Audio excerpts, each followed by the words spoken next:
Vrai que nous sommes parvenus à une conclusion sur une grande partie des sujets abordés, mais affirmer que cela signifie qu'un accord est imminent est infondé.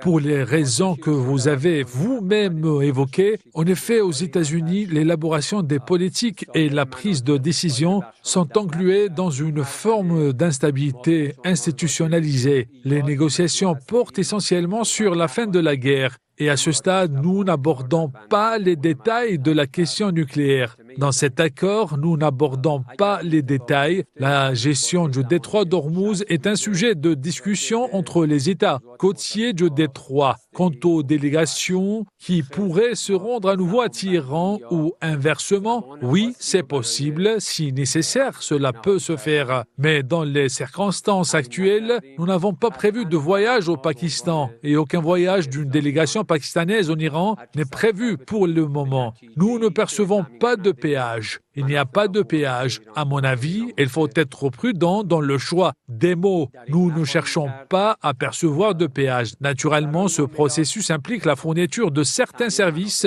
tels que les services de navigation et les mesures nécessaires à la protection de l'environnement du détroit d'Ormuz, du golfe Persique et de la mer d'Oman. Ces services engendrent des coûts qui doivent être perçus. Il ne s'agit pas de péage ou de droits de douane, comme je l'ai dit, au sujet du Liban. L'arrêt de la guerre sur tous les fronts, y compris au Liban, sera l'un des éléments du mémorandum d'entente.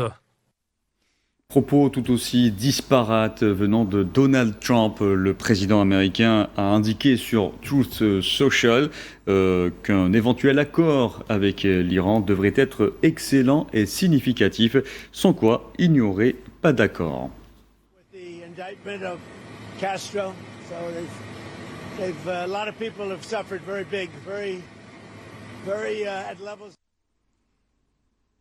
Et je vous en parlais en titre, les efforts de médiation déployés par le Pakistan en vue de mettre fin à la guerre au Moyen-Orient ont été salués par le président chinois Xi Jinping alors qu'il recevait à Pékin le Premier ministre pakistanais Shehbaz Sharif.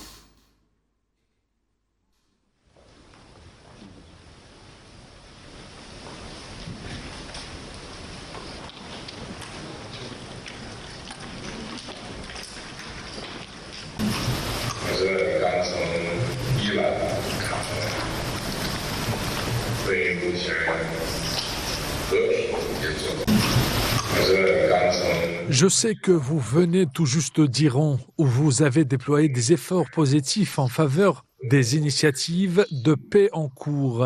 Nous félicitons le Pakistan pour son rôle constructif et je tiens à transmettre mes chaleureuses salutations au peuple pakistanais par l'intermédiaire du Premier ministre Shahbaz.